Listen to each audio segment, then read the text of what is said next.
திட்டக்குடி அருகே அரங்கூர் வெள்ளாற்றின் மேம்பாலம் கட்டும் பணிகளை அமைச்சர் சி.வி. கணேசன் பூமி பூஜை போட்டு துவக்கி வைத்தார். கடலூர் மாவட்டம் திட்டக்குடி அடுத்த அரங்கூர் லெப்பைக்குடிக்காடு செல்லும் வெள்ளாற்றின் குறுக்கே 8,40,00,000 ரூபாய் மதிப்பீட்டில் மேம்பாலம் அமைப்பதற்கு அமைச்சர் கணேசன் பூமி பூஜை செய்து துவக்கி வைத்தார்.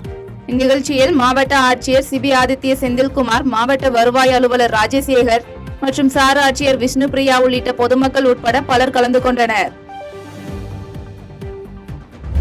பீகார் தேர்தல் முடிவை போல் தமிழகத்தில் அதிமுக கூட்டணி 220 தொகுதிகளுக்கு மேல் வென்று எடப்பாடி பழனிசாமி முதலமைச்சர் ஆவார் என ராஜேந்திர பாலாஜி பேசியுள்ளார்.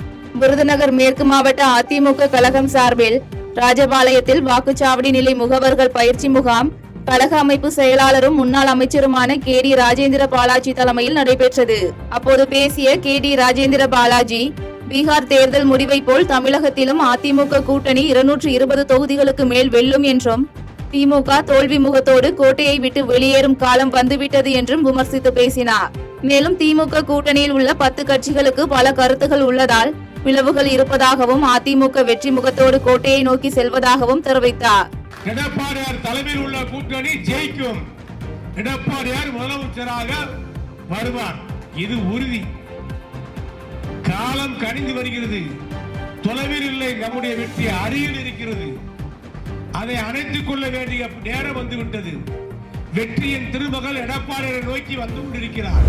கரூரில் 13.17 கோடி ரூபாய் மதிப்பீட்டில் வளர்ச்சி திட்ட பணிகள் தொடக்கம் மற்றும் திறப்பு விழாவை முன்னாள் அமைச்சர் செந்தில் பாலாஜி கலந்து கொண்டு தொடங்கி வைத்தார். கரூர் கோட்டாட்சியர் அலுவலகத்திற்கு புதிய கட்டிடம் அமைத்தல், அரிக்காரம் பாளையத்தில் சமுதாய கூடம் கட்டும் பணி மற்றும் பெரிய குளத்துப்பாளைய பகுதியில் நகர்ப்புற அரசு ஆரம்ப சுகாதார நிலையம் கட்டும் பணி உள்ளிட்ட 12 இடங்களில் சுமார் 13.17 கோடி ரூபாய் மதிப்பீட்டில் பணி தொடக்க விழா மற்றும் திறப்பு விழாவில் கரூர் சட்டமன்ற உறுப்பினர் செந்தில் பாலாஜி கலந்து கொண்டு பணிகளை தொடங்கி வைத்தார்.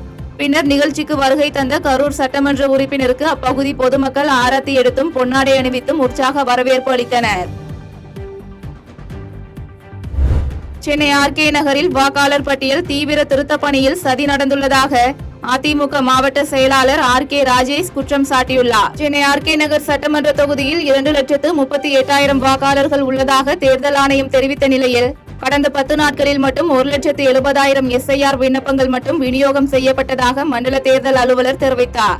இந்நிலையில் அந்தந்த பூத்களில் உள்ள அங்கன்வாடி மையங்களில் தனித்தனி குழுக்களாக அமர்ந்து மீதமுள்ள விடுபட்ட முகவரி மாறிய வாக்காளர் SIR விண்ணப்பங்களை வாக்குச்சாவடி நிலை அலுவலர்கள் ஸ்கேன் செய்து அனைத்து விண்ணப்ப படிவங்களை வழங்கிவிட்டதாக திமுகவினருடன் மாநகராட்சி அதிகாரிகள் கூட்டு சதியில் ஈடுபட்டது தெரியவந்தது. இதனை அறிந்த அதிமுக மாவட்ட செயலாளர் R.S. ராஜேஷ் ஆர்.கே. நகர் விநாயகபுரம் மாநகராட்சி நடுநிலைப் பள்ளியில் வாக்குச்சாவடி தேர்தல் அலுவலர்கள் இந்த முறைகேடுகளில் ஈடுபட்டவர்களை கையும் களவுமாக பிடித்தார். மேலும் திமுக திட்டமிட்டு சதி செய்து மாநகராட்சி அதிகாரிகளுடன் இணைந்து SIR விண்ணப்ப படிவங்களை முறைகேடு நடத்தியுள்ளதாக குற்றம் சாட்டினார். 102 கல்லீரல் மற்றும் 1000க்கும் அதிகமான சிறுநீர் மாற்று அறுவை சிகிச்சைகள் ஸ்டான்லி அரசு மருத்துவமனையில் செய்யப்பட்டுள்ளதாக சட்டமன்ற உறுப்பினர் ஐ.டி. மூர்த்தி தெரிவித்துள்ளார். சென்னை ராயபுரத்தில் அமைந்துள்ள அரசு ஸ்டான்லி மருத்துவக் கல்லூரி மற்றும் மருத்துவமனையில் புதிதாக இந்த ஆண்டு மருத்துவம் படிக்க 250 மருத்துவ மாணவ மாணவியர்கள் தேர்ச்சி பெற்றனர். இந்நிலையில் கல்லூரியில் சேரும் முதல் நாள் மருத்துவ மாணவ மாணவிகளுக்கு வெள்ளை அங்கி அணிவிக்கும் நிகழ்ச்சி கல்லூரி வளாகத்தில் நடைபெற்றது. இதில் சிறப்பு அழைப்பாளராக ராயபுரம் சட்டமன்ற உறுப்பினர் ஐ.டி. மூர்த்தி கலந்து கொண்டு 250 மாணவ மாணவியர்களுக்கு வெள்ளை அங்கி அணிவித்தார். அதனைத் தொடர்ந்து நிகழ்ச்சியில் பேசிய அவர், ஸ்டான்லி மருத்துவக் கல்லூரியில் இதுவரை 102 கல்லீரல் மாற்று அறுவை சிகிச்சை மற்றும் 1000க்கும் மேற்பட்ட கிட்னி மாற்று அறுவை சிகிச்சை செய்யப்பட்டுள்ளதாக பெருமிதம் தெரிவித்தார். திருப்பூர் மாவட்டம் பல்லடம் அரசு பெண்கள் மேல்நிலைப் பள்ளியில் 11 மற்றும் 12ஆம் வகுப்பு மாணவ மாணவிகளுக்கு விலையில்லா மிதிவண்டி வழங்கும் நிகழ்ச்சி நடைபெற்றது. சிவகங்கையில் நடைபெற்ற நிகழ்ச்சியில் கலந்து கொண்ட துணை முதலமைச்சர் உதயநிதி ஸ்டாலின் காணொலி காட்சி மூலம் மிதிவண்டி வழங்கும் நிகழ்ச்சியை துவங்கி வைத்தார். அதனைத் தொடர்ந்து பல்லடத்தில் நடைபெற்ற நிகழ்ச்சியில் மு.பி. சாமிநாதன், கயல்விழி செல்வராஜ், மாவட்ட ஆட்சியர் மணீஷ் நரனவரே ஆகியோர் கலந்து கொண்டு மாணவ மாணவிகளுக்கு மிதிவண்டி வழங்கினர். பின்னர் செய்தியாளர்களை சந்தித்த அமைச்சர் மு.பி. சாமிநாதன், விரைவில் தமிழகத்தில் பள்ளி மாணவ மாணவிகளுக்கு மடிக்கணினி வழங்கப்படும் என்றும், அதேபோல மேகதாது அணை விவகாரம் தொடர்பாக தமிழக அரசு இரட்டை வேடம் போட வேண்டிய அவசியம் இல்லை எனவும் கூறினார். மேலும் தொடர்ந்து பேசிய அவர், பீகார் தேர்தல் முடிவுகள் தமிழகத்தில் எந்த மாற்றத்தையும் ஏற்படுத்தாது எனவும் தெரிவித்தார். அந்த மாணவ செல்வங்களுக்கும் இன்றைக்கி மாணவர்களுக்கும் அது வழங்கப்படுகிறது. எனவே அந்த வகையில் பல்வேறு திட்டம், நான் முதல்வன் என்கிற திட்டம் இன்றைக்கு மத்திய அரசு நடத்தக்கூடிய யூபிஎஸ்சி தேர்வில் கூட ஏறத்தாழ 155 மாணவர்கள் தமிழ்நாட்டை சேர்ந்தவர்கள் இன்றைக்கு முதல் கட்ட தேர்வில் தேர்ச்சி அடைந்திருக்கிறார்கள். இதெல்லாம் அதுக்கான பயிற்சி அது கிடைத்த காரணத்தினால்தான் இன்றைக்கு அவர்கள்லாம் இன்றைக்கு தேர்வாயிருக்கிறார்கள். இந்த நிகழ்ச்சியில கூட மாண்புமிகு துணை முதலமைச்சர் குறிப்பிட்டார்கள். அதுவும் வழங்குவதற்கு நடவடிக்கை எடுக்கப்படும்.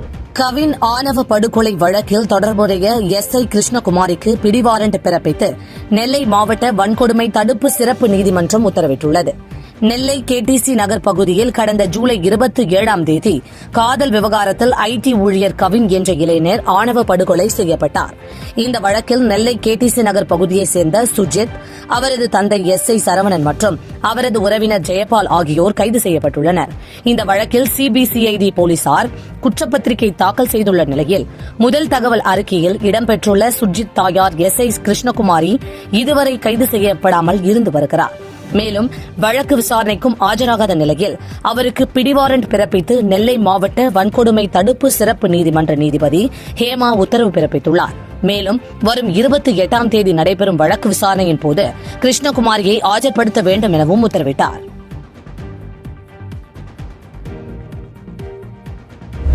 புதிதாக கட்சி ஆரம்பித்த தலைவர்களுக்கு வரலாறு என்பது எதுவும் கிடையாது என தாவேக தலைவர் விஜயை மறைமுகமாக விமர்சித்து துணை முதலமைச்சர் உதயநிதி ஸ்டாலின் பேசியுள்ளார். சிவகங்கை மாவட்டம் காரைக்குடி அழகப்பா பல்கலைக்கழக வளாகத்தில் பெரியார் பெருந்தொண்டர் ராமசுப்பையாவின் 118வது பிறந்தநாள் விழாவில் துணை முதலமைச்சர் உதயநிதி ஸ்டாலின் பேசினார். அப்போது பேசிய அவர், டெல்லியில் திமுக தான் எதிர்க்கட்சி, அதிமுக அடிமை கட்சி என்றும், தமிழ்நாட்டில் இருந்து நாம் பற்ற வைத்த திராவிட நெருப்பு டெல்லி வரை பற்றி எரிகிறது எனவும் பேசினார். மேலும் புதிதாக கட்சி ஆரம்பித்த தலைவர்களுக்கு வரலாறு என்பது எதுவும் கிடையாது என விஜயை மறைமுகமாக சாடிய அவர், திமுகவில் ஒவ்வொரு தொண்டனுக்கும் வரலாறு உள்ளதாக தெரிவித்தார்.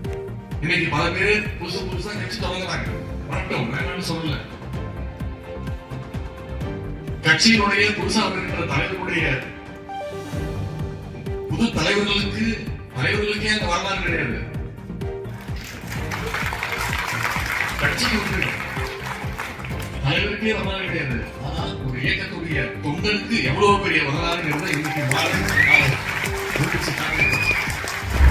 கல்விக்கு முக்கியத்துவம் தரக்கூடிய அரசாக திமுக அரசு உள்ளது என அமைச்சர் KN நேரு பெருமிதம் தெரிவித்துள்ளார். திருச்சி மாவட்டத்தில் உள்ள அரசு மற்றும் அரசு உதவி பெறும் 14 பள்ளிகளைச் சேர்ந்த 1000 மாணவ மாணவியருக்கு விலையில்லா மிதிவண்டி வழங்கும் விழா திருச்சி உறையூரில் உள்ள மெத்தடிஸ்ட் மேல்நிலைப் பள்ளி வளாகத்தில் நடைபெற்றது. இந்த விழாவில் அமைச்சர் KN நேரு பங்கேற்று மாணவ மாணவியருக்கு விலையில்லா மிதிவண்டிகளை வழங்கினார். இதில் மாவட்ட ஆட்சியர் சரவணன், மாநகராட்சி ஆணையர் மதுபாலன், மேயர் அன்பழகன், முதன்மை கல்வி அலுவலர் கிருஷ்ணபிரியா உள்ளிட்டோர் பங்கேற்றனர். இந்நிகழ்ச்சியில் பேசிய அமைச்சர் KN நேரு, திமுக ஆட்சியில் கல்விக்கு அதிக நிதி ஒதுக்கப்பட்டு இடைநிற்றலை தடுக்க பல்வேறு நடவடிக்கைகள் கள அரசு எடுத்து வருவதாகவும், உயர்கல்வியில் சேரும் மாணவ மாணவியருக்கு ஊக்கத்தொகை வழங்கப்படுவதாகவும், கல்விக்கு முக்கியத்துவம் தரக்கூடிய அரசாக திமுக உள்ளது எனவும் பெருமிதம் தெரிவித்துள்ளார். புதுக்கோட்டை அருகே வாகன விபத்தில் மூளைசாவு அடைந்த இளைஞரின் உடல் உறுப்புகள் 10 பேர் பயன்பெறும் விதத்தில் சென்னை உள்ளிட்ட பல்வேறு பகுதிகளுக்கு அனுப்பப்பட்டது. புதுக்கோட்டை மாவட்டம் அறந்தாங்கி தொகுதிக்குட்பட்ட மணமேல்குடி இடையாத்திமங்கலம் பகுதியைச் சேர்ந்த முத்துப்பாண்டி என்பவர் புதுக்கோட்டை அருகே உள்ள சிப்காட் பகுதியில் இருக்கும் ஒரு தனியார் கம்பெனியில் கணக்காளராக பணியாற்றி வந்துள்ளார். இந்நிலையில் கடந்த 11ஆம் தேதி சிப்காட் அருகே இருசக்கர வாகனத்தில் சென்ற அவர் சாலை விபத்தில் படுகாயமடைந்து மருத்துவமனையில் சிகிச்சை பெற்று வந்தார். இந்நிலையில் சிகிச்சை பலனின்றி முத்துப்பாண்டி மூளைசாவு அடைந்த நிலையில் அவரின் பெற்றோர்கள் வேண்டுகோளின்படி அவருடைய உடல் உறுப்பு தானம் செய்ய முன்வந்தனர். அதன்படி அவரது உடல் உறுப்புகள் எடுக்கப்பட்டு பிரத்யேக ஆம்புலன்ஸ் மூலம் சென்னை உள்ளிட்ட பகுதிகளுக்கு அனுப்பப்பட்டது. அப்போது மருத்துவமனை வளாகத்தில் முத்துப்பாண்டியன் உடலுக்கு மருத்துவர்கள் மற்றும் முத்துப்பாண்டியன் உறவினர்கள், நண்பர்கள் மாலை அணிவித்து மரியாதை செலுத்தினர். அந்த உறுப்பு அனைத்தையும் தோல் உட்பட இதுவரைக்கும் ஒரு 10 பேருக்கு பயன்பெறும் வகையில் இந்த உறுப்புகள் வந்து திருச்சி, மதுரை, சென்னை எல்லாத்துக்குமே அந்த உறுப்புகள் எடுத்து சற்று முன் எடுத்து போயிட்டாங்க. அவங்க வந்து ரொம்ப ஏழ்மையில் வர குடும்பம் தான். அவங்களுக்கு வாழ்வாதாரத்துக்கு அந்த ஒரே பையன், அவர் மூலயமா தான் அவங்களுக்கு வாழ்வாதாரம் இருந்தது. அப்படி இருந்தும் அவங்க அதை பற்றிலாம் பொருட்படுத்தலை. 10 பேர் வாழலாம்னு சொன்ன உடனே அவங்க அப்பா அம்மா பக்கத்தில் இருக்காங்க. அவங்க அப்பா அம்மா உடனே அந்த உறுப்பு தானத்தை செய்ய ஒத்துக்கிட்டாங்க. இதனாலே இந்த ஹாஸ்பிட்டலில் 2 நாள் தங்கியிருக்கோம். எல்லாருமே தங்கியிருந்து அந்த உறுப்பு கரெக்டான முறையில் அவங்களுக்கு எல்லாம் சேர்த்துடணும் அப்படிங்கிறதுக்காக இப்போ அந்த உறுப்பு எல்லாமே எடுத்துகிட்டு போயிட்டாங்க. இவங்க வந்து ஒரு பெரிய வாழ்வாதாரம் இல்லாத குடும்பம். இந்த நியூஸை வந்து நீங்கள் மாவட்ட ஆட்சித்தலைவருக்கும் தமிழ்நாடு முதலமைச்சர் அவர்களுக்கும் இது கொண்டு சேர்க்கணும். அவங்க மூலியமாக இவங்களுக்கு அரசாங்கத்து மூலியமாக ஏதாவது ஒரு உதவி செய்கிற மாதிரி ஒரு நடவடிக்கை எடுக்கிற மாதிரி எல்லாத்தையும் கேட்டுக்கிறோம். செய்திகளை உடனுக்குடன் தெரிந்து கொள்ள கீழ்கண்ட கேபிள் மற்றும் டிடிஹெச் நெட்வொர்க்குகளில் எம்நாடு செய்தி தொலைக்காட்சியை காணுங்கள்.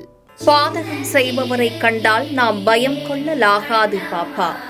மோதி மிதித்து விடு பாப்பா, அவர் முகத்தில் உமிழ்ந்து விடு பாப்பா. அண்மை செய்திகளை உடனுக்குடன் தெரிந்து கொள்ள இணைந்திருங்கள் எம்நாடு தொலைக்காட்சியுடன்.